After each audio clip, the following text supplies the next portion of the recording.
येशू ख्रिस्ताचे धन्यवाद असो. लाईट नाहीये, माईक नाहीये आणि गरमी प्रचंड आहे, परंतु परमेश्वर आमच्या संगी आहे आणि त्याच्यामुळे आम्ही सगळेजण थांबून आहोत. मी पण थांबून आहे आणि तुम्ही पण थांबून आहात, कारण देवाचं वचन आमच्यासाठी अत्यंत महत्वाचं आहे. आज परमेश्वराचा आत्मा तुम्हाला सांगत आहे, परमेश्वराच्या गुप्त स्थळी, परमेश्वराच्या गुप्त स्थळी बसणं म्हणजे secret place of the lord. Secret place of the lord आपण मगाशीच गाणं म्हटलं. स्तोत्रसंहिता याचा 91वा अध्याय, स्तोत्रसंहिता 91 1 ते 2 वचन आपण वाचणार आहोत. वास्तविक 91 स्तोत्र सगळ्यांचं तोंडपाठ आहे, म्हणून सगळी वचनं वाचत नाही, कारण आज आपल्याला सगळी 91 स्तोत्रातली सगळी वचनं घरी गेल्यानंतर तुम्ही वाचायची आहे, कारण त्याच्यावर मी बोलणार आहे. पण आपण फक्त 1 ते 2 वचनं वाचत आहोत. जो परात्पराच्या गुप्त स्थळी बसतो, कान देऊन ऐका, जो परात्पराच्या गुप्त स्थळी बसतो तो सर्व समर्थाच्या सावलीत राहील. तो सर्व समर्थाच्या सावलीत राहील. परमेश्वराला मी माझा आश्रय, माझा दुर्ग असे म्हणतो. तोच माझा देव, त्याच्यावर मी भाव ठेवितो. तोच माझा देव, त्याच्यावर मी भाव ठेवितो. परत एकदा ऐका. जो परात्पराच्या गुप्त स्थळी बसतो तो सर्व समर्थाच्या सावलीत राहील. परमेश्वराला मी माझा आश्रय, माझा दुर्ग असे म्हणतो. तोच माझा देव, त्याच्यावर माझा भाव ठेवितो. मत्तई याचा 6वा अध्याय 6वं वचन. मत्तई याचा 6वा अध्याय 6वं वचन. तू तर जेव्हा जेव्हा प्रार्थना करतोस, तू तर जेव्हा जेव्हा प्रार्थना करतोस तेव्हा तेव्हा आपल्या खोलीत जा, पदार लावून घेऊन आपल्या गुप्त वासी पित्याची प्रार्थना कर. आपल्या गुप्तवासी पित्याची प्रार्थना कर, म्हणजे तुझा गुप्तदर्शी पिता तुला त्याचे फळ देईल. जो गुप्तपणे राहतो तो परमेश्वर, जो आमच्यातून प्रगट होतो, आमच्यात केलेल्या कार्यातून जो इतरांना प्रगट होतो, तो गुप्तदर्शी परमेश्वर. स्तोत्रसंहिता याचा 17वा अध्याय 8वं वचन. स्तोत्रसंहिता याचा 17वा अध्याय 8वं वचन. मला डोळ्यातील बाहुलीप्रमाणे सांभाळ, मला डोळ्यातल्या बाहुलीप्रमाणे सांभाळ. आपल्या पंखांच्या छायेत मला, आपल्या पंखांच्या छायेत मला जे गुप्त स्थळ. स्तोत्रसंहिता याचा 27वा अध्याय 5वं वचन. स्तोत्रसंहिता 27 5वं वचन. कारण विपत्काली म्हणजे संकटाच्या काळी, कारण विपत्काली मला तो आपल्या मंडपात लपवून ठेवील. त्याचा जो मंडप आहे, जे गुप्त स्थान आहे, गुप्त स्थळ आहे, मला त्याच्या मंडपात लपवून ठेवील. मला तो आपल्या डेऱ्याच्या गुप्त स्थळी, त्याचा जो डेरा आहे परमेश्वराचा, त्या डेऱ्याच्या गुप्त स्थळी ठेवी. मला तो खडकावर उचलून ठेवी. खडक कोण आहे?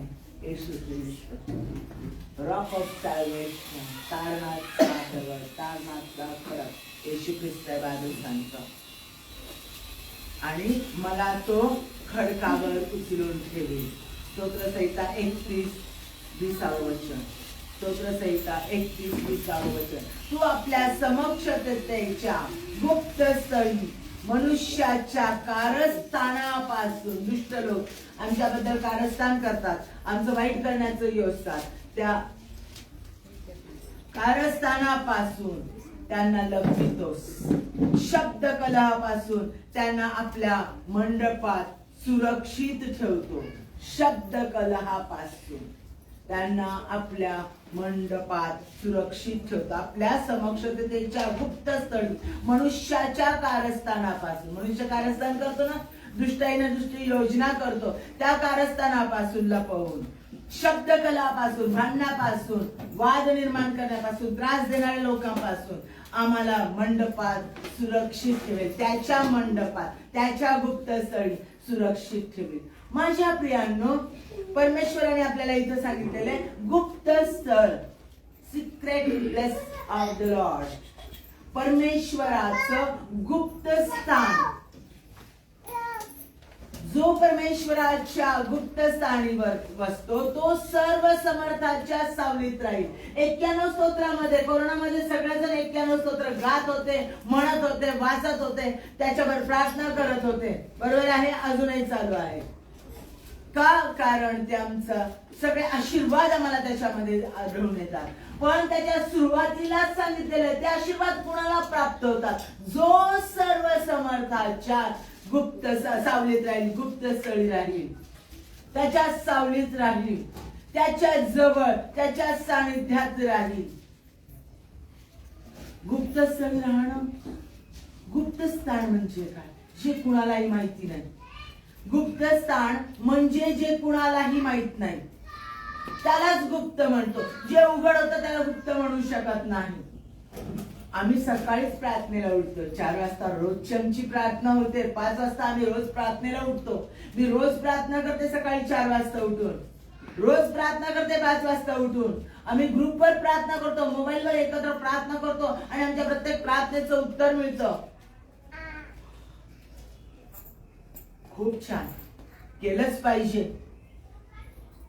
चालू ठेवलंच पाहिजे. त्याच्यामुळे पुष्कळ आशीर्वाद तुम्हाला आणि ज्यांच्यासाठी तुम्ही प्रार्थना करता त्यांनाही प्राप्त होणार आहे. 100%. हे हवंच, हे करायलाच हवं. प्रत्येक चर्चने करायला हवं. आपलं चर्चचं व्हॉट्सअप ग्रुप आणि त्याच्यावर रोज होणारे चेन प्रेयर आणि प्रार्थना व्हायलाच हव्यात. सकाळी पहाटेच्या, आठवड्यातून ऍटलिस्ट एकदा तरी, रोज व्हायला पाहिजे, परंतु आठवड्यातून एकदा तरी व्हायलाच हव्यात.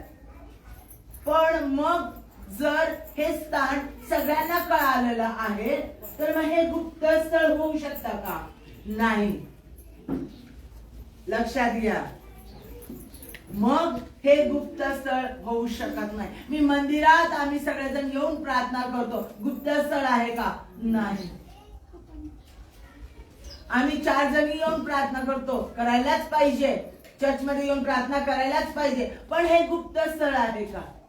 नाही. लक्षात घ्या प्रियांनो. आणि आम्हाला सांगितलेलं आहे, जो परात्पराच्या गुप्त स्थळी वसतो तो सर्व समर्थाच्या सावलीत राहील. यावेच्या येशूवाच्या सावलीत राहील. लक्षात घ्या, हे गुप्त स्थळ आमच्यासाठी अत्यंत महत्वाचं आहे. प्रियकर प्रियसीला बोलवतो बागेमध्ये, बरोबर आहे. प्रियकर प्रियसीला बागेमध्ये बोलवतो, किंवा मैत्रिणी एकमेकींना बोलवतात आणि त्याच दोघी जणी बोलतात. किंवा प्रियकर एका ठिकाणी गुप्त ठिकाणी बोलवतो आणि ज्या वेळेला बोलवतो ते जे गुप्त स्थान आई वडिलांना कुणाला माहिती नसतं, ते कुणालाही ठाऊक नसतं, बरोबर आहे, ते गुप्त स्थान म्हणतो. ते कुणालाही सांगत नाही, कुणालाही उघड करत नाही, इतरांना ते माहिती होत नाही. गीतरत्नामध्ये सॉलोमनने सांगितलेलं आहे, शलोमोन राजानं गीतरत्नामध्ये सांगितलेलं आहे की येशू ख्रिस्त हा प्रियकर, तो तुला शीळ घालून बोलवतो, तो तुला शीळ घालून गुप्त स्थळी बोलवतो. मग गुप्त स्थळी बोलवतो म्हणजे कुठे बोलवतो? आम्हाला सांगितलेलं आहे, जो परात्पराच्या सर्व समर्थाच्या या यावेच्या येशूवाच्या गुप्त स्थळी बसतो, म्हणजे हु dwells in the secret place of the most high shall abide under the shadow of Almighty. त्या परमेश्वराच्या सानिध्यात, त्याच्या सावलीत, संरक्षणामध्ये तो राहतो आणि त्याला सगळे आशीर्वाद प्राप्त होतात. परमेश्वरासंगती, त्याच्या सानिध्यात गुप्त अवस्थेत राहणं. लक्षात घ्या, ज्या वेळेला व्यक्ती, शलोमोनाने आपल्याला सांगितलेले गीतरत्नामध्ये, प्रियकर प्रियसीला बोलवतो, गुप्त स्थळी बोलवतो, ज्या वेळेला ते एकत्र येतात त्यावेळेला ते एकमेकांच्या सानिध्यात असतात, एकमेकांना सगळ्या गुप्त गोष्टी सांगतात, एकमेकांसंगती बोलतात, एकमेकांसंगती आपल्या भावना व्यक्त करतात, आपला राग व्यक्त करतात, आपले पुढील प्रश्न व्यक्त करतात, आपले पुढील प्लॅन एकमेकांना सांगतात. त्या कोणत्याही गोष्टी एकमेकांपासून लपवून ठेवत नाही. त्यांना ओढ लागलेली असते एकमेकांसंगती भेटण्याची. जे स्थान कुणालाही ठाऊक नाही त्या ठिकाणी भेटण्याची ओढ लागलेली असते, उत्कंठा लागलेली असते. कधी भेटेल असं झालेलं असतं. मग जर माझ्या परमेश्वरासंगती मला गुप्तस्थानी भेटायचं आहे, गुप्तस्थळी परमेश्वराच्या यायचं आहे, तर ते स्थान कुणालाही माहीत असणार नाही. मी केव्हा परमेश्वराच्या सानिध्यात येते, मी केव्हा परमेश्वरासंगती वेळ घालवते, मी किती परमेश्वरासंगती वेळ घालवते, मी कुठं परमेश्वरासंगती वेळ घालवते, मी परमेश्वरासंगती काय बोलते, परमेश्वर माझ्यासंगती काय बोलतो, मी किती त्याचं स्तवन करते, मी किती त्याचं वचन वाचते, तो वचनाच्या द्वारे माझ्याशी कसा बोलतो, तो माझ्यासंगती डायरेक्टली कसा बोलतो, मला कसा परमेश्वराचा स्पर्श होतो, हे कुणालाही कळत नाही, कारण ते गुप्त स्थान आहे. लक्षात घ्या. पण त्याचं फ्रूट मात्र सगळ्यांना दिसत. मोशे परमेश्वरासंगती 40 दिवस 40 रात्र गुप्तस्थळी राहिला, त्याच्यासंगती वेळ घालवला. तो ज्या वेळेला आला त्यावेळेला त्याच्या मुखावर तेज होत. बरोबर आहे, त्याच्या मुखावर तेज होतं, तो प्रकाश होता आणि तो सगळ्यांना दिसत होता. त्याच्या प्रकाशासमोर, त्या तेजासमोर लोक थांबू शकत नव्हते, मोशेकडे पाहू शकत नव्हते. शेवटी त्याला तो मुखावर कर्टन घ्यावं लागायचं, कापड घ्यावं लागायचं, वस्त्र घ्यावं लागत होतं. परमेश्वराच्या सानिध्यात आम्ही वेळ घालवतो, तो अत्यंत सुंदर समय आहे. तो एक वेगळी परमेश्वराची ओढ लागलेली असते. तिथे परमेश्वराच्या बद्दल एक प्रकारचा जिव्हाळा, एक ओढ, एक उत्कंठा लागलेली असते. कधी देवाला भेटेल, कधी त्याच्या सानिध्यात वेळ घालवेल, कधी त्याला मी माझं सर्वस्व सांगेल. माझं प्रत्येक उठणं बसणं, दुःख, माझे अश्रू, माझं हसणं, माझं प्रत्येक गोष्ट, गुप्त विचार, माझ्या सगळ्या घाणेरड्या चुका, सगळं सगळं सगळं सगळं त्याच्यासमोर विवस्त्र असतं. त्याच्यापासून काहीच गुप्त नसतं. जे कुणाला माहित नसतं ते सगळं परमेश्वराला आम्ही सांगतो. ते आमचं गुप्त स्थान आहे. आणि परमेश्वर म्हणतो, जो परात्पराच्या गुप्त स्थळी बसतो. परमेश्वराला त्याच्या संगती गुप्त स्थळी बसणं, त्याच्या फेलोशिप मध्ये राहणं, त्याच्यात एकांतात वेळ घालवणं अत्यंत आवडतं. म्हणून त्याने सांगितलेलं आहे, एसेकिएल मध्ये देखील बोला, मी तुला शीळ घालून बोलवेल. शीळ घालून प्रियकर प्रियसीला बोलवतो एकांतामध्ये. ते काय बोलतात, काय म्हणतात कुणालाही कळत नाही, परंतु नंतर त्यांचं नातं सगळ्यांच्या समोर फ्रुटफुली येतं. सगळ्यांना ते जाहीर होतं की ते जीवनभर एकत्र एक साथ देऊन चालतात. त्यांनी एकत्र स्वतःचा संसार स्थापन केलेला आहे. ते जीवनाच्या शेवटच्या क्षणापर्यंत एकत्र राहतात. हे सगळ्यांच्या समोर नंतर येतं. ज्या वेळेला आम्ही परमेश्वरासंगती वेळ घालवतो, त्याच्या गुप्तस्थानी बसतो, त्याच्यामध्ये आम्ही एक जीव एक प्राण होतो. त्याला प्रत्येक आमच्या जीवनातली गोष्ट आम्ही सांगतो. कोणतीच गोष्ट लपून ठेवत नाही. प्रियकर प्रियसी एकत्र येतात त्यावेळेला ते एकमेकांना समजून घेतात, एकमेकांना जाणून घेतात, एकमेकांचे दोष आणि गुण जाणून घेतात, एकमेकांच्या कमतरता आणि एकमेकांचे चांगले गुण, चांगल्या गोष्टी जाणून घेतात, एकमेकांना समजून घेण्याचा प्रयत्न करतात. हिला काय आवडतं, त्याला काय आवडतं, हे काय पाहिजे, हिची आताची परिस्थिती कशी, ह्याची आताची परिस्थिती कशी आहे, ह्याच्या जीवनामधले कोण कोण लोक आहेत, हिच्या जीवनामधले कोण कोण लोक आहेत, हिला कोणत्या गोष्टी बोलल्या की वाईट वाटतं, त्याला कोणत्या गोष्टी बोलल्या की वाईट वाटतं, त्याच्या जीवनातले ड्रॉबॅक्स काय आहे, तिच्या जीवनातले ड्रॉबॅक्स काय आहे, त्याच्या उणिवा काय, तिच्या उणिवा काय, हे दोघे एकमेकांना जाणून घेत राहतात, एकमेकांच्या संपर्कामध्ये येऊन. आणि ते सतत एकमेकांच्या संगती राहण्याचा प्रयत्न करतात, सतत एकमेकांच्या मध्ये वेळ घालवण्याचा प्रयत्न करतात, की त्यांची ओढ वाढत आणि वाढत आणि वाढत जाते. ज्यावेळेला आम्ही परमेश्वराच्या सानिध्यात राहतो त्यावेळेला त्याच्या गुप्त स्थानी ज्यावेळेला आम्ही बसतो, त्याला समजून घेतो, त्याला जाणून घेतो, त्याला आमच्या प्रत्येक दुःख, आमच्या प्रत्येक वेदना, आम्हाला लोकांनी कसं हर्ट केलं, आम्हाला कशा पद्धतीने आमच्या विरोधात कटकारस्थान केले जातात, कसं आम्हाला पाडलं जातं, कसं आम्हाला ठेचलं जातं, कसा आमचा गैरफायदा घेतला जातो, प्रत्येक गोष्ट आम्ही त्याला सांगतो.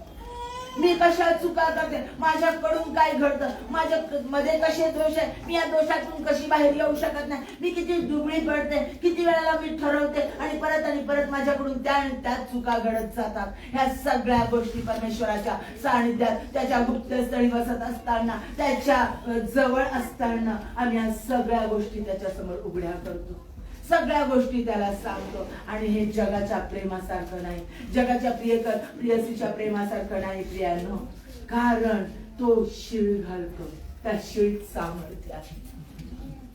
तो स्वतः बोलवतो. म्हणून यशा 44 मध्ये म्हटलंय, मी तुला आईच्या गर्भाशयात असताना हाक मारून बोलवलं, तुम्हाला ओळखत नव्हता. इर्मायाला देखील म्हटलं, आईच्या गर्भाशयात असताना मी तुझी घडणी केली. तो स्वतः बोलवतो निवडलेल्या व्यक्तींना, आणि तो स्वतः शीळ घालून तो त्यांना स्वतःच्या नजदीक, त्यांच्या सानिध्यात आणतो. मग त्याचे मार्ग वेगवेगळे सानिध्यात आणण्याचे, कधी फटका देऊन, कधी कोणीतरी झिटकारलाय, कोणीतरी तुच्छ लेखलंय, टाकलंय, किंवा पडलंय, किंवा उद्ध्वस्त झालं, काही असू दे, कोणी अनेक कारण असतात. कारण तो समोर आमच्या परिस्थिती तशी निर्माण करतो, आणि त्या क्षणाला परमेश्वर बरोबर आम्हाला त्याच्या जवळ शीळ घालून बोलवतो. जगाच्या लोकांमध्ये आम्ही ज्या वेळेला वेळ घालवतो, प्रियसी मध्ये कोणत्याही आई वडील, लेकरं यांच्या संगती कोणी एकमेकांसाठी वेळ घालत असलं प्रियांनो, तरी त्याला लिमिट आहे. काही कालावधी पुरतं खूप छान वाटतं, खूप गोड वाटतं, 1 वर्ष 2 वर्ष म्हणून नेहमी बायका म्हणत असतात, 9 दिवसाची नवलाई, नंतर 9 दिवस सुनेचे संपले की संपलं, सगळं संपतं नंतर.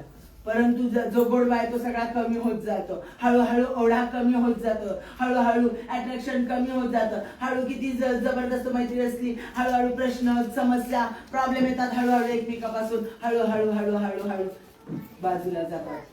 मित्र, अत्यंत घनिष्ठ असणारे मित्र, अत्यंत घनिष्ठ असणाऱ्या मैत्रिणी, आई संगती अटॅच असणारा मुलगा, आई संगती अटॅच असणारी मुलगी, घनिष्ठ नातेसंबंध असणार देखील, ज्या वेळेला ते एकमेकांसाठी गुप्तपणे एकांतात येऊन गप्पा मारतात, ज्या कोणालाही कळू नये.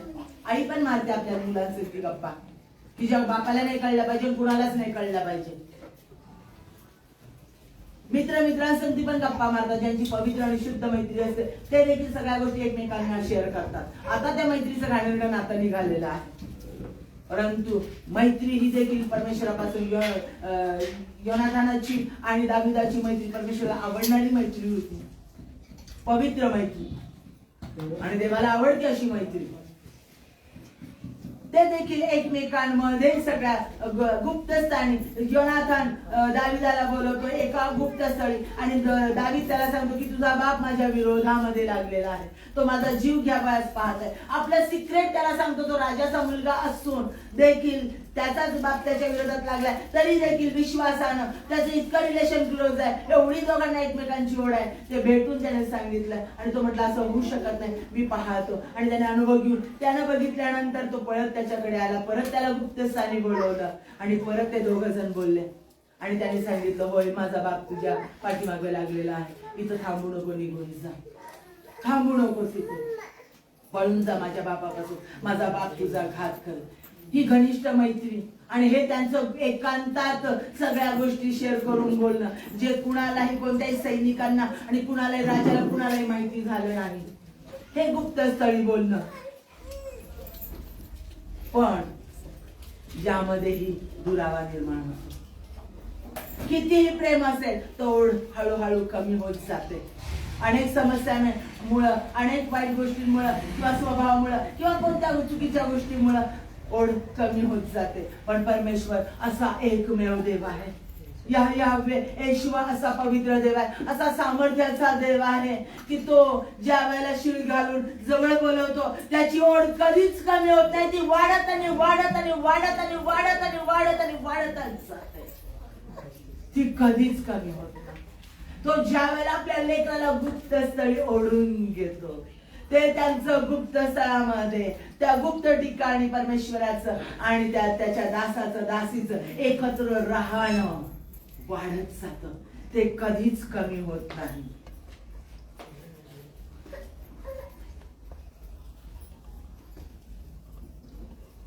म्हणून परमेश्वर परमेश्वर इर्मायाला सांगतो, इर्मायाचा 33वा अध्याय 3ऱ्या वचनामध्ये, मला हाक मार म्हणजे मी तुला उत्तर देईन. तुला ठाऊक नाही अशा गहन गोष्टी मी तुला सांगेन. ज्या वेळेला आम्ही परमेश्वराच्या गुप्त स्थळी बसतो त्यावेळेला परमेश्वर आम्हाला त्याच्या सर्व गुप्त गोष्टी रिव्हील करून सांगतो. तो कोणत्याच गोष्टी आमच्यापासून लपून ठेवत नाही. माझ्या प्रियांनो, हे त्याचं गुप्तपणे राहणं जे आहे, गुप्त स्थानामध्ये आम्हाला जे ठेवणं आहे, इथे फक्त परमेश्वराला जाणून घेण्याची भावना असते. जे आम्ही गुप्तस्थळी परमेश्वराच्या बसतो त्यावेळेला कोणतं मागणं घेऊन जात नाही आम्ही. मला हे हवंय, मला ते हवंय, माझं असं कर, माझं तसं कर, माझ्या ह्या लोकांनी मला त्रास दिला त्यांच्या बाबतीत मला उत्तर दे, माझी ही कमतरता आहे, हा रोग आहे, हे आजार आहे, ह्याच्यासाठी मला मदत कर. नाही. ज्या वेळेला गुप्त स्थळी बसतो त्यावेळेला फक्त परमेश्वर, तू कोण आहेस, तू काय आहेस, तू कसा अद्भुत कार्य करणार आहे, तू कसा चमत्कार करणारा देव आहेस, तू कसा सामर्थ्याचा देव आहेस. खरोखर तू ओमनी प्रेझेन्स गॉड आहे, ओमनी पोटेंट गॉड आहे, ओमनी सेन्स गॉड आहे, सर्वज्ञ परमेश्वर, सर्व सामर्थ्यशाली परमेश्वर आणि सर्वव्यापी परमेश्वर आहे. सगळीकडे तू आहेस. तू माझा प्रत्येक अश्रुबुद्धीत मोजून ठेवतोस. खरोखर तू माझ्या प्रत्येक प्रार्थनेचं उत्तर देतोस. वचनामध्ये तुझ्या सांगितलेलं आहे तू माझा हात कधीच सोडणार नाही. मग खरंच आहे का हे विचारण्यासाठी, हे जाणून घेण्यासाठी लोक परमेश्वराच्या जवळ येतात. ती व्यक्ती परमेश्वराच्या गुप्त स्थानी येते की परमेश्वराला जाणून घेणं. तिथे कोणताही स्वार्थी भाव नसतो, कोणतंही मागणं नसतं, तर फक्त पूर्ण समर्पण असतं. पूर्ण समर्पण. प्रियकर प्रियसीला आणि प्रियकर दोघं जण एकमेकांना पूर्ण समर्पित होतात. आपल्या स्वतःला सोपवून देतात, स्वतःची इच्छा बाजूला ठेवतात. ज्या वेळेला परमेश्वराच्या सानिध्यात आम्ही येतो त्यावेळेला आम्ही आमचं पूर्ण समर्पण परमेश्वराला करतो. जे म्हणी आले, मुखे उच्चारिले, हाताने जे केले, सर्वस्व सर्वस्व. म्हणून नारायण वामन लिहितात, ख्रिस्तार्पणमस्तु. माझं सर्वस्व, माझे भार्या, माझे कन्या, माझं सूत, माझं म्हणजे लेकरं बाळ, माझं सर्वस्व, माझं स्वतःचे विचार, माझ्या स्वतःच्या इच्छा, सर्व काही मी तुला समर्पित करतो. मी पूर्णपणे तुझ्या अधीन होतो. ज्यावेळेला तुम्ही पूर्णपणे परमेश्वराच्या अधीन होता त्यावेळेला परमेश्वर तुमच्या मध्ये येतो. तो तुम्हाला जाणून घेतो आणि तुम्ही त्याला जाणून घेता. फक्त जाणून घेण्याची ही भावना या मध्ये असते. ते उत्कट प्रेम असतं. ते प्रेम इतकं प्रबळ असतं की परमेश्वराला ते आवडतं. त्याने आदाम आणि हवेला निर्माण केलं. तो संध्याकाळी त्यांना भेटावयास जात होता. या यावे जगाचा निर्माण करता तो परमेश्वर त्यांना संध्याकाळी भेटावयास जात होता. त्या गुप्त स्थळी तो स्वतः जात होता. त्यांच्या मध्ये तो वेळ घालवत होता. ते घनिष्ठ नातं त्यांचं त्याने निर्माण केलेलं होतं. कारण त्याला मनुष्यासंगती घनिष्ठ मैत्री, घनिष्ठ संबंध अतिशय आवडतात. कारण तो प्रीतीचा देव आहे. म्हणून इफिस्करास पत्र प्रगटीकरणाचा दुसरा अध्याय याच्या 4थ्या वचनामध्ये सांगितलेलं आहे. इफिस्करास मंडळीला परमेश्वराचा आत्मा म्हटला योहानाच्या द्वारे, तू पहिली प्रीती सोडली आहेस. तू आपली पहिली प्रीती सोडली आहेस. लक्षात घ्या, त्याला ती पहिली प्रीती, पहिला तो ओढा, तो सतत आणि सतत हवा आहे. मी ज्यावेळेला परमेश्वराला स्वीकारते, ज्यावेळेला त्याचा अग्नी माझ्यात उतरून येतो, ज्यावेळेला मला त्याची ओढ असते, जो धगधगत असतो, वेळ होऊन मी त्याचं स्तवन करते, त्याच्यामध्ये तासनतास वेळ घालवते, ते देवाला सतत आणि सतत हवं आहे. आज तो तुमच्या प्रत्येकासंगती बोलत आहे. कारण परमेश्वराला तुमच्या प्रत्येकासंगती परत एकदा तो घनिष्ठ नाते संबंध हवा आहे. देवाचा आत्मा आज तुम्हा प्रत्येकाशी बोलत आहे. त्यानं सांगितल्याशिवाय हे होऊ शकत नाही. तुम्ही निवडलेले आहात. तुम्हा प्रत्येकासंगी तो बोलत आहे आणि सांगत आहे, मला तुझ्या संगी घनिष्ठ नातेसंबंध हवा आहे आणि माझ्या गुप्त स्थानी तू बसलेला हवा आहे. परमेश्वराच्या गुप्त स्थानी परमेश्वराला आपण बसलेला हवा आहे. म्हणून आज तो शिळ घालून तुम्हाला बोलवत आहे. माझ्या प्रियांनो, दावीद स्वतः परमेश्वराच्या गुप्त स्थळी बसला. त्याच्या प्रत्येक स्तोत्रामध्ये त्याने हे नमूद केलेलं आहे. अनेक त्यांनी स्तोत्र लिहिले. त्या प्रत्येक स्तोत्रामध्ये तो म्हणत गेलेला आहे की मी तुझ्या गुप्त स्थळी बसतो. मला तुझ्या गुप्त स्थळी घे, माझं संरक्षण कर, मला तुझ्या गुप्त स्थळामध्ये ठेव, मला तुझ्या डेऱ्यामध्ये लपून ठेव, मला तुझ्या मंडपात लपून ठेव. त्या गुप्त स्थळी तू माझा उंच गड आहेस. ते गुप्त स्थान म्हणजे तो गड.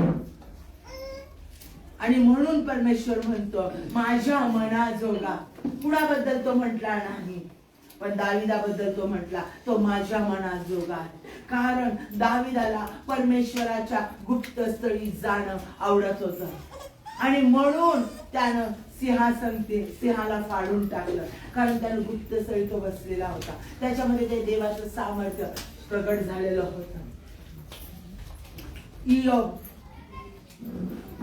योब याच्यासारखा नीतिमान कोणी नाही अशी ग्वाही स्वतः यावे परमेश्वराने दिली. त्याच्यासारखा नीतिमान कोणी नाही सैतानाला सांगितलं परमेश्वराने. कारण योब रोज पहाटे सकाळी उठत असते आणि तो होम अर्पण करत असते आणि परमेश्वरामध्ये आपला वेळ घालवत असते. परमेश्वराच्या गुप्त स्थळी तो बसत होता. योहान, हा जो योहान ज्याला प्रगटीकरणाचं दान प्राप्त झालं, ज्याला प्रगटीकरण मिळालं आणि ज्याने शेवटचं पुस्तक प्रगटीकरणाचं रेव्हलेशन ज्यानं लिहिलं, पुढे घडणाऱ्या गोष्टी आणि त्यावेळेला घडत असलेल्या गोष्टी सगळ्यांचं सार परमेश्वराने त्याला सांगितलं. आज त्या गोष्टी घडत आहे आणि अजूनही घडणार आहे. इतंभूत त्यात लिहिलेली प्रत्येक गोष्ट घडलेली आहे, घडत आहे आणि घडणार आहे. त्यानंच योहानाचे पहिले पत्र, योहानाचे दुसरे पत्र, योहानाचे तिसरे पत्र लिहिले आणि त्यानंच योहान शुभवर्तमान लिहिलं. आणि या चारही गोष्टींमध्ये, चारही पुस्तकांमध्ये त्यांनी परमेश्वराचं दैवत्व काय आहे, परमेश्वर कोण आहे, परमेश्वर काय करतो, परमेश्वराचं सामर्थ्य कसं आहे आणि त्याचं कार्य कसं आहे हे त्याने त्याच्यामध्ये स्पष्ट करून सांगितलेलं आहे. कारण तो परमेश्वराच्या उराशी टेकत होता. स्पष्ट सांगितलेलं आहे तो परमेश्वराच्या उराशी, येशू ख्रिस्ताच्या उराशी टेकलेला असेल, त्याच्या गुप्त स्थळी असेल.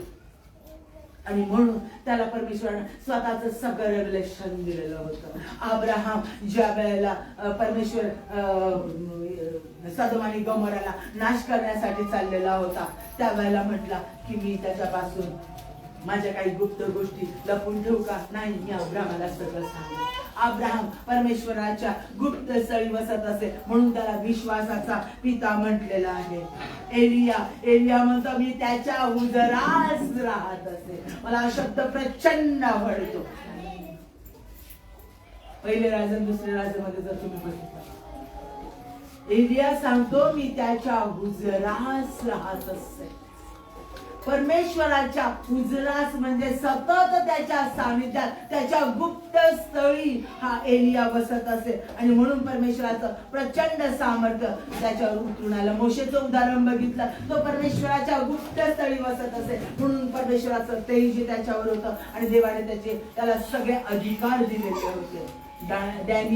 दानियल परमेश्वराच्या गुप्त स्थळी बसत असे. गुप्तपणे तो दानियेलाचं पुस्तक जर वाचलं तो आपल्या गुप्तवासी पित्याची प्रार्थना करीत असे आणि आपल्या गुप्तवासी पित्यासाठी परमेश्वरासाठी तो वेळ घालवत असे. आणि म्हणून परमेश्वराने सगळ्या राष्ट्रांचं रेव्हलेशन दानियेलला दिलं. येशू ख्रिस्ताच्या येण्याचंही रेव्हलेशन दानियेलला दिलं. राष्ट्रांचा कसा नाश करणार आहे, राष्ट्रांची कशी उलटापालट करणार आहे याचं रेव्हलेशन, याचं प्रगटीकरण दानियेलाला दिलं. अँटी क्राइस्ट कसा येणार आहे, नाश शेवटचा कसा होणार आहे, दानियेलाला दिलं प्रगटीकरण परमेश्वराने. कारण तो त्याच्या गुप्त स्थळी बसत असे. मरिया त्याच्या पायाजवळ राहत असे. मार्था दगदग करणारी होती, काम करणारी होती आणि तिला येशू ख्रिस्त हवा होता, परंतु मरिया त्याच्या पायाजवळ, त्याच्या गुप्त स्थळी ती बसत होती. येशू ख्रिस्त स्वतः ज्या वेळेला पृथ्वीवर 3.5 वर्ष तो कार्य करत होता आणि जेवढे 33.5 वर्ष तो राहिला, त्या 33.5 वर्षामध्ये त्यानं आपला समय गुप्त स्थळी घालवला. गुप्त स्थळी डोंगरावर जाऊन तो पित्यासाठी प्रार्थना करत होते. गेत्सेमनी बागेमध्ये तो एकटा बाजूला गेला गुप्त स्थळी आणि त्याने त्या ठिकाणी त्याच्या परमेश्वराकडे प्रार्थना केली. हा प्याला होता होईल तर माझ्यापासून बाजूला कर, पण माझ्या नाही तर तुझ्या इच्छेप्रमाणे होऊ दे. ज्या वेळेला त्यानं 5,000 जेव घातलं त्यावेळेला शिष्यानं म्हटला तुम्ही पुढे व्हा, मी मागून येतो. आणि तो परमेश्वरा संधी बोलण्यासाठी गुप्त स्थळी गेला, असं परमेश्वर बायबलमध्ये सांगितलेलं. तो परमेश्वरामध्ये गुप्त स्थळी गेला आणि त्याने परमेश्वरामध्ये वेळ घालवला. त्याचं सामर्थ्य त्याने स्वीकारलं आणि मग तो पाण्यावर चालत बोटीमध्ये आपल्या शिष्यांकडे आला. त्यानं गुप्त स्थळी वेळ घालवल्यानंतर त्याला ते सामर्थ्य प्राप्त झालं. मग कसं असतं हे गुप्त स्थळ? कुठं असतं हे गुप्त स्थळ? कशा पद्धतीने प्राप्त होतं गुप्त स्थळ? त्याच्या पंखाखाली, दार बंद केल्यानंतर आतमध्ये, डोंगरावर, कारमध्ये, बाईक, 4 व्हीलर 2 व्हीलर चालवत असताना, कपडे धुवत असताना. कुठे आहे आणि कसं आहे? सकाळी पहाटे का रात्री 12 वाजता? कोणत्या वेळा? कुठे? किती वेळ? त्याचं गुप्त स्थळ कुठेही असू शकतं. रक्तस्रावी स्त्री जिने त्याच्या गोंड्याला स्पर्श केला आणि त्याचं आणि तिचं नातं सांधलं गेलं, त्याच्यातून शक्ती बाहेर निघालेली त्याला कळलं. अपेक्षेनं तिने त्याच्या गोंड्याला, वस्त्राच्या गोंड्याला स्पर्श केला, त्याच्यातून सामर्थ्य वाहिलं गेलं. तो विश्वास होता तिच्यामध्ये, फक्त गोंड्याला. तिला कोणी वचन सांगितलं नव्हतं, तिला कोणी काही सुवार्ता सांगितली नव्हती. विश्वासाने तिने त्याच्या गोंड्याला स्पर्श केला, त्याच्या गुप्त स्थळी ती गेली आणि त्या वेळेला त्याच्यातून सामर्थ्य तिच्यापर्यंत गेलं. कुठेही, कसंही, केव्हाही, कितीही वेळ ते गुप्त स्थान परमेश्वरासाठी आम्हाला प्राप्त होतं. त्याचा स्पर्श, त्याचं सानिध्य आम्हाला प्राप्त होतं. माझ्या घराच्या जवळ, घराच्या शेजारी एक आंटी राहत होत्या. आवाज खूप सुंदर होता. कुणासंग ती जास्त बोलायच्या नाही, कुणाच्या घरी जात नव्हती. 5 लेकरं होते त्यांना. प्रत्येक खूप प्रॉब्लेमला फेस करायच्या. अतिशय सुंदर होत्या आणि आवाज फार छान होता. सकाळी मी पहाटे उठायचे आणि त्यावेळेला हिंदी गाणी जास्त नव्हती, जास्त करून नारायण वामन टिळकांची गाणी होती, हिंदी गाणी, इंग्लिश गाणी, परंतु नारायण वामन टिळकांच्या गाण्यांना जास्त भर दिला जायचा चर्चेस मध्ये. आणि मी सकाळी पहाटे 4 वाजता उठायचे आणि हळू आवाज, घरात त्यांना जाग येणार नाही अशा परमेश्वराचं गाणं म्हणायला सुरुवात करायची, अत्यंत हळू आवाजात. आणि त्यावेळेला उंच स्वरामध्ये चपात्या करत असताना ती स्त्री त्या परमेश्वराचं तेच गाणं म्हणायची. मी त्यांना कधीच सांगितलं नाही, शेवटपर्यंत सांगितलं नाही. आता त्या जगात नाही, पण मी त्यांना कधी कळू दिलं नाही. पण ते गुप्त स्थान होतं, ती गुप्त फेलोशिप होती परमेश्वराची. बरोबर मी त्यावेळेला जे गाणं म्हणायचे, स्तवन करायचे आणि परमेश्वराचं सामर्थ्य उतरून यायचं आणि त्याच वेळेला तेच गाणं मोठ्याने उंच स्वरात इतक्या सुंदर आवाजात म्हणायचे. आणि मला ते जाणवायचं त्यांच्यावर परमेश्वराचं सामर्थ्य उतरलं. हे गुप्त परमेश्वराचं स्थळ. मग परमेश्वर केव्हाही, कोठेही, कसाही, कुणालाही शिळ घालून तो त्याच्या सानिध्यात बोलवतो आणि त्या गुप्त स्थळी तो नेतो. आज तो तुमच्या संगती बोलत आहे, आज तो तुम्हाला शिळ घालत आहे. ऐकणाऱ्या प्रत्येक व्यक्तीला गरम होणं, झोप, कंटाळा बाजूला ठेवून ऐका, कारण तो तुमच्या प्रत्येकाशी बोलत आहे. हे अत्यंत महत्वाचं आहे प्रियानो. त्याच्या गुप्त स्थळी, मग ते गुप्त स्थान कुठेही असू शकतं आणि ते गुप्त स्थान अद्भुत आहे. त्याच्यामध्ये अद्भुत चमत्कार करण्याचं सामर्थ्य आहे. त्याच्यामध्ये कोणतं मागणं नाही, कोणतं सांगणं नाही, फक्त एकमेकांना जाणून घेणं आहे. विश्वासानं, परमेश्वरावरच्या प्रचंड विश्वासानं भरलेलं हे स्थान आहे. आणि हे स्थान क्षमेनं भिजलेलं स्थान आहे. परमेश्वराची क्षमा मागणं आणि परमेश्वराकडे जाऊन इतरांना क्षमा करणं. मी त्या लोकांचं वाईट केलं, त्या लोकांच्या बाबतीत मी चुकलो, मी माझ्या बायकोच्या बाबतीत चुकलो, मी माझ्या शेजाऱ्यांच्या बाबतीत चुकलो, मी माझ्या कामावरच्या लोकांच्या बाबतीत चुकलो, हे मी त्यांना जाऊन सांगू शकत नाही. जर जाऊन सांगितलं तर त्याचा वाईट वेगळा अर्थ घेतात, वाईट फायदा घेतात, अजून तुडवण्याचा प्रयत्न करतात. म्हणून मी माझ्या देवाजवळच जाईल आणि त्याला मी त्यांच्यासाठी क्षमा मागेल. परमेश्वर मला क्षमा कर, मी चुकलो.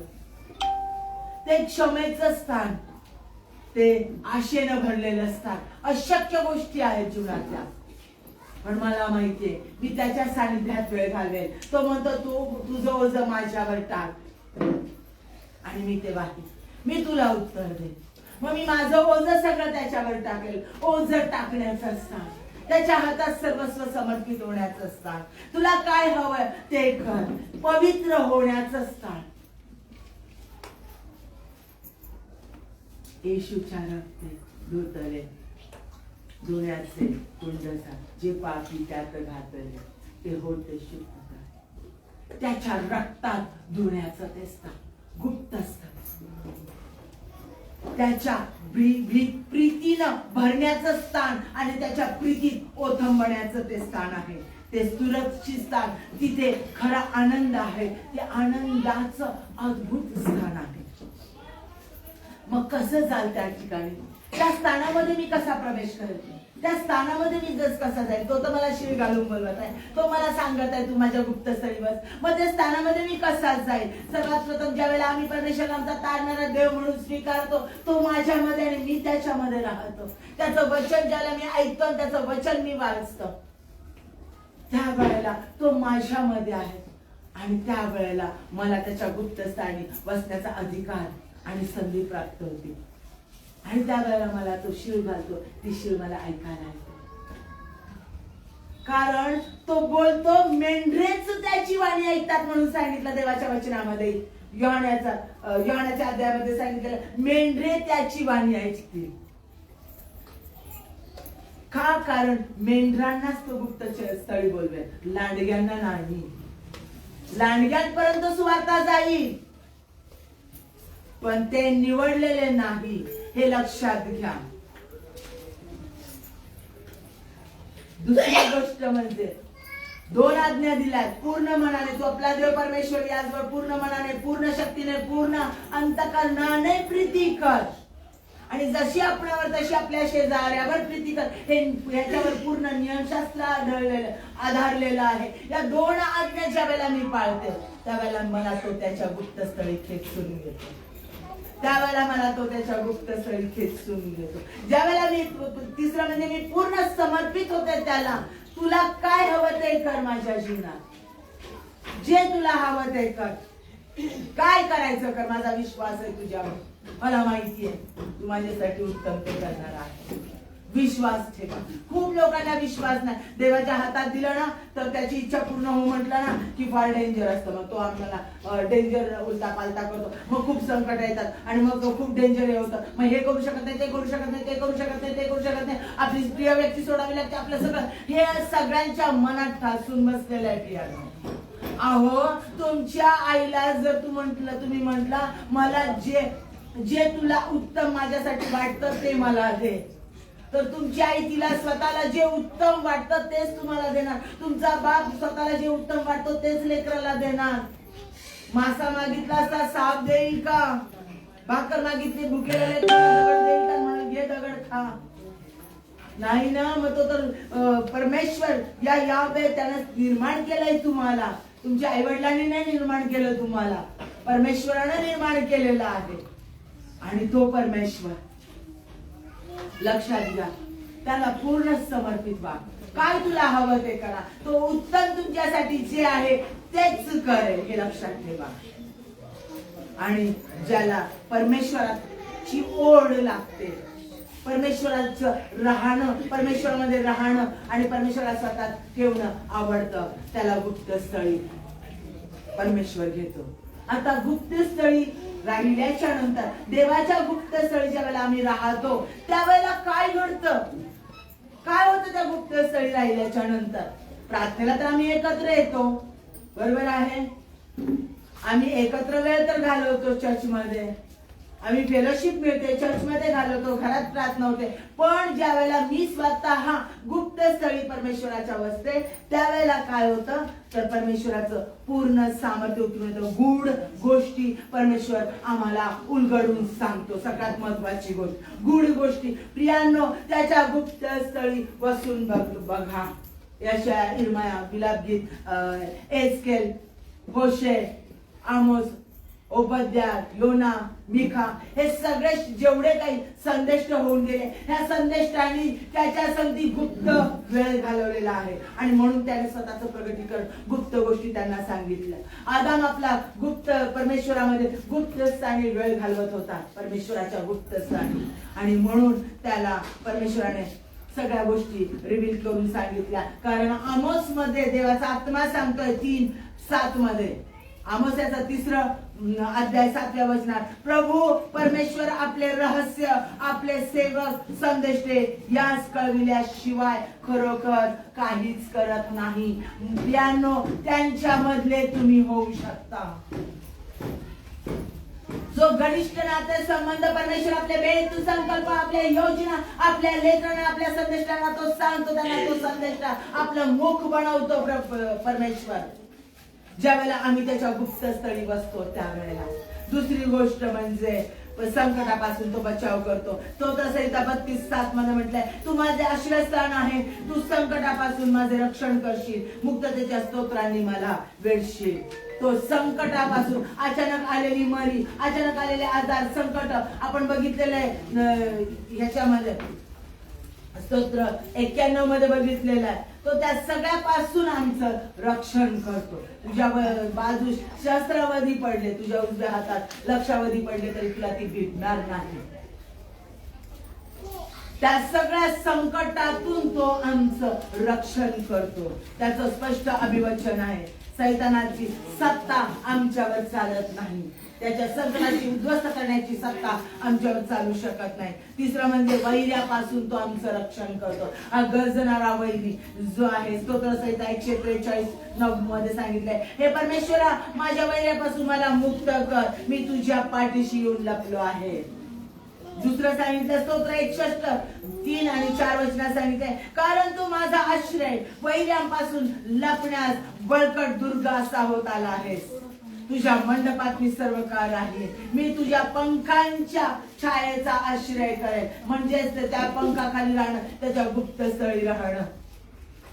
माझ्या वैर्यापासून तू मला बाजूला करशील, माझ्या वैर्यापासून तू माझा सांभाळ करशील. हा वैरी कसा आहे, तो गर्जणारा आहे, त्रास देणारा आहे. नको त्या पद्धतीने वाईट रीतीने त्रास देणारे लोक आज उभे राहिलेले आपण सगळे फेस करतो, मी देखील फेस करते.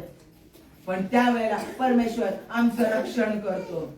यशाया 54:17 वचनात सांगितलेलं, परमेश्वराची धार्मिकता तुला प्राप्त होईल आणि कोणताही हत्यार तुझ्या विरोधात चालणार नाही, तर तू त्यांना दोषी ठरवशील. अशी परमेश्वराची धार्मिकता तुला प्राप्त होईल असं यशायाच्या 54:17 वचनात म्हटलेलं आहे. ज्या वेळेला आम्ही त्याच्या गुप्तस्थळी बसतो त्यावेळेला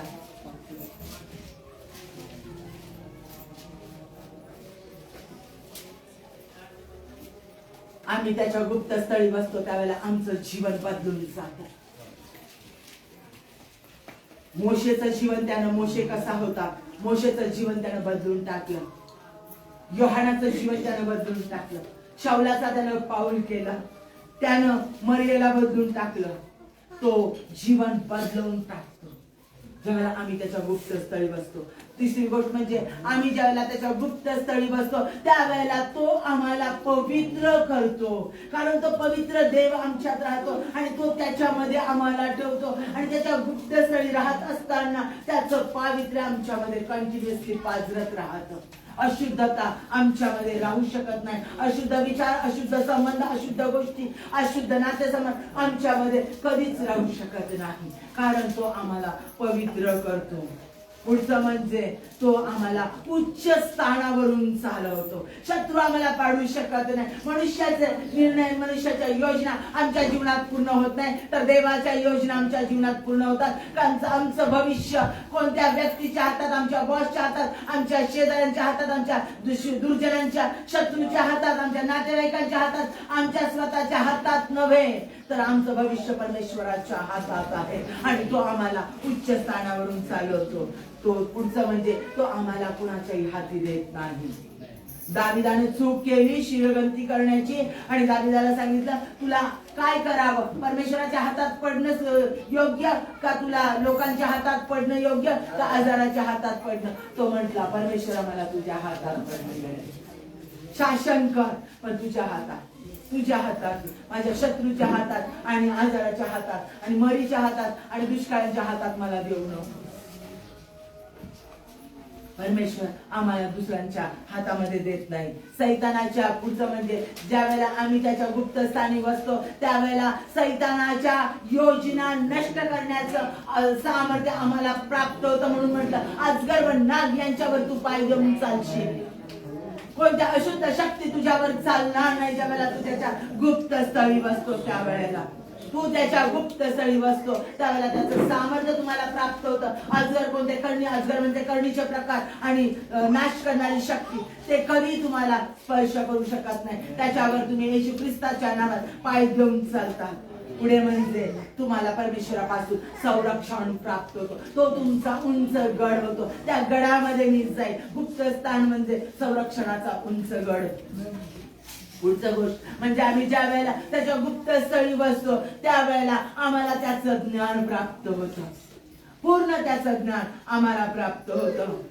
शल्मोनाला त्यानं पूर्ण ज्ञान प्राप्त करून दिलं. म्हणून शल्मोन म्हणतो माझ्या वृद्ध लोकांपेक्षाही त्यानं मला अधिक ज्ञान प्राप्त करून दिलेले आहे. मी त्यांच्यापेक्षाही अधिक समंजस आहे, असं नीतिसूत्रामध्ये त्याने सांगितलेलं आहे. ज्या वेळेला गुप्त स्थळी बसतो त्यावेळेला त्याचं रक्त आमच्या मधून ओघळून वाहत राहतं.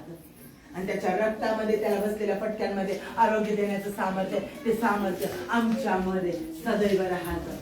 आरोग्य देण्याचं सामर्थ्य तो आम्हाला देतो. दुसऱ्यांची पुनर्स्थापना करण्याचं सामर्थ्य तो आम्हाला देतो. दुसऱ्यांच्या जीवनात आरोग्य प्राप्त करून देण्याचं सामर्थ्य देतो. दुसऱ्यांच्या जीवनात सुटका प्राप्त करून देण्याचं सामर्थ्य तो आम्हाला देतो. आम्ही ज्या वेळेला त्याच्या सानिध्यात राहतो त्याला त्याचं तेज, त्याचं सामर्थ्य, त्याचं सगळे ऍट्रिब्यूट, त्याचे सगळे गुण आमच्यामध्ये येतात. कारण आम्ही त्याच्या संगती एक झालेलो असतो. आणि ज्या वेळेला आम्ही बाहेर निघतो त्यावेळेला पुन्हा उठला ख्रिस्त तो मीच आहे. आणि ख्रिस्त म्हणून आम्ही कार्य करतो. ख्रिस्त म्हणून आम्ही कार्य करतो. आणि मग आमच्यातून क्षमा करणारा ख्रिस्त, प्रीती करणारा ख्रिस्त आणि सामर्थ्याने भरलेला ख्रिस्त, चमत्कार करणारा ख्रिस्त, परिस्थिती आणि समय बदलून टाकणारा ख्रिस्त आमच्यातून इतरांना दिसतो. माझ्या प्रिया, आज देवाचा आत्मा तुमच्याशी बोलत आहे. आज तो तुम्हाला शिळ घालून बोलत आहे. आज तो सांगत आहे माझ्या गुप्त स्थळी वास. जगाच्या गोष्टीकडे नाही तर माझ्याकडे जाऊ. माझ्यामध्ये वेळ घालव. स्वतःचा पर्सनल वेळ, एकटा परमेश्वरामध्ये घालवलेला वेळ, एकटा. हे प्रभू मी आहे, माझ्याशी बोल. शल्मोन म्हटला, सॅम्युएल म्हटला, हे प्रभू बोल, तुझा दास ऐकत आहे. तशा पद्धतीने यशा म्हटला, होय प्रभू मी अशुद्ध ओठाचा, अशुद्ध ओठाच्या लोकांमध्ये राहतो. तुझ्या पवित्रतेचा नियम त्याच्या सानिध्यात घ्या, त्याच्या जवळ या. कारण तो तुम्हाला बोलला त्याच्यामध्ये एकटा वेळ घालवा. मग तो स्तवनामध्ये, बायबल वाचनामध्ये, प्रार्थनेमध्ये, पण तो वेळ फक्त एकटा. तुमच्या पती पत्नींचा वेळ तर पाहिजेच, फॅमिलीची प्रार्थना तर पाहिजेच, कुटुंबाची प्रार्थना पाहिजेच, चर्चची प्रार्थना पाहिजेच, स्त्रियांची एकत्र प्रार्थना पाहिजेच, पुरुषांची एकत्र प्रार्थना पाहिजे, व्हॉट्सअप ग्रुपवर तुमचे एकत्र सकाळचे पहाटेच उठून एकत्र फेलोशिप प्रार्थना पाहिजेच. परंतु माझा एकटा वेळ परमेश्वरामध्ये, कारण ज्या वेळेला मी एकटा परमेश्वरामध्ये येतो त्यावेळेला तो त्याच्या सामर्थ्यानं भरतो. त्याचे सगळे ऍट्रिब्यूट्स टाकतो, कारण मी त्याच्या आणि तो माझ्या. त्यावेळेला त्याचं बोलणं मी ऐकायला लागते. माझं बोलणं शांत होतं, तो बोलत राहतो आणि मी ऐकते. त्याचं वचन मी वाचत राहतो, त्याचं स्तवन मुखातून माझ्या बाहेर पडत राहतो. त्याच्या संगती आत्म्यात बोलणं, अन्य भाषेत बोलणं, त्याच्या संगती एक जीव होणं सुरू होतं. आज तो तुमच्याकडे मागत असतो, गुडघ्यावर येऊया आणि त्याला आज वचन देऊया. होय परमेश्वरा, तू माझा वल्लभ आहे आणि मी तुझी आहे. मला तुझं सानिध्य प्राप्त हो, मला तुझ्या जवळ घे. गुडघ्यावर येऊया सगळेजण, आपले हात वरती करूया, आपले डोळे बंद करा. प्रियांनो, आपले हात ठेवा, पूर्ण समर्पण करा, पूर्ण समर्पित व्हा आणि त्याच्याकडे मागा.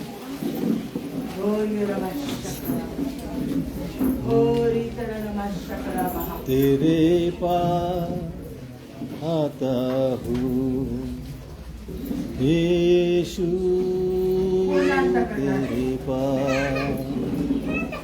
तेरे पास आता हूँ यीशु, हर पल मेरी हर सांस तेरी स्तुति करती रहे. हर दिन मेरी हर बात तेरी महिमा गाती रहे. हर पल मेरी हर सांस तेरी स्तुति करती रहे. हर दिन मेरी हर बात तेरी महिमा गाती रहे. यीशुआ, यीशुआ, यीशुआ, तेरे पास आता हूँ यीशु, तेरे पास, तेरे पास आता हूँ यीशु, तेरे पास. ओ अंधेरों में तू रोशनी है, तू ही मंजिल रास्ता भी है. तू है जहाँ न कुछ कमी है, तेरा ही नाम जिंदगी है. हालेलुया,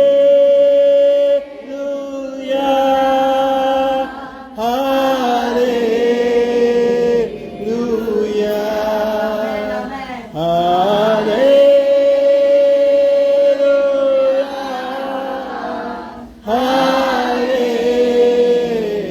हालेलुया,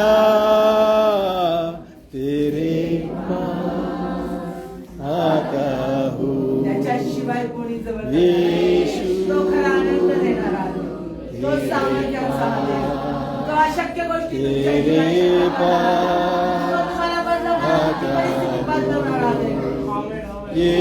कोणा त्याच्या जवळ जा, त्याला मिळवा.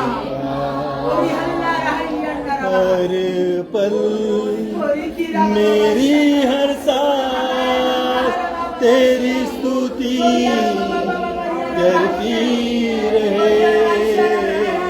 हर दिन मेरी हर बात तेरी महिमा गाती रहे. यीशुआ,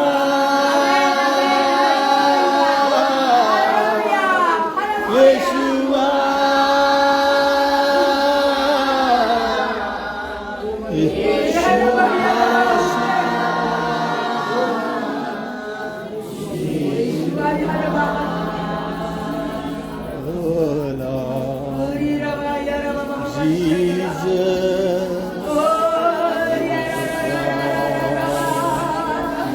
माझं सामर्थ्य तुमच्यावर आहे.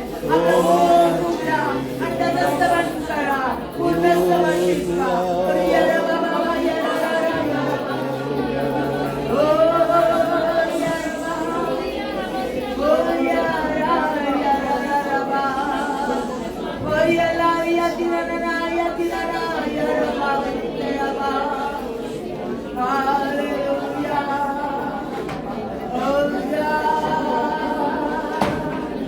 El Shaddai, El Elohim.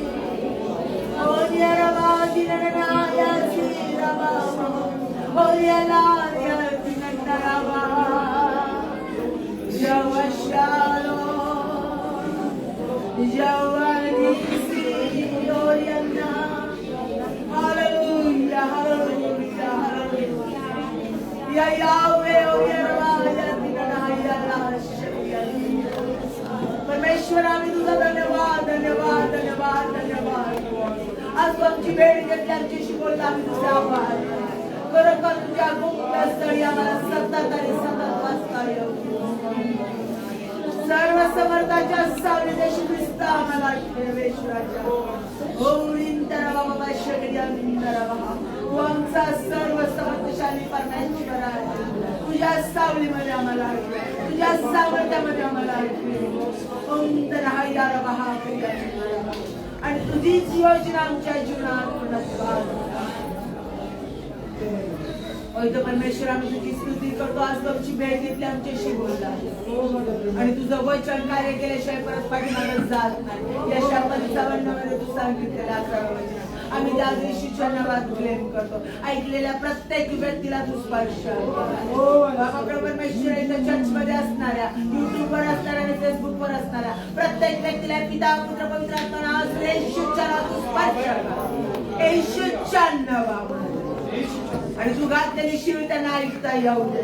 तुझ्या गुप्त स्थानामध्ये बाबा त्यांना येता येऊ दे. तुझ्या गुप्त स्थळी त्यांना प्रवेश करता येऊ दे. तुझ्या सामर्थ्याने त्यांना बस आणि तुझे सगळे ऍट्रिब्यूट, तुझे सगळे गुणधर्म त्यांच्यामध्ये येऊ दे आणि त्यांच्यातून उठलेला ख्रिस्त जगाला दिसतो आणि तुझ्या कार्यासाठी तू त्यांना तयार कर. येशूच्या नावात केलंच. धन्यवाद. आम्ही तुझे आभार मानतो. आम्ही तुझे उपकार स्तुती बाबा परमेश्वर. आम्हाला ऐकणाऱ्या प्रत्येक व्यक्तीला 100% पीक देणार तू करत आहे. धन्यवाद. स्तुती करतो, आभार मानतो. येशूच्या नावात मागतो म्हणून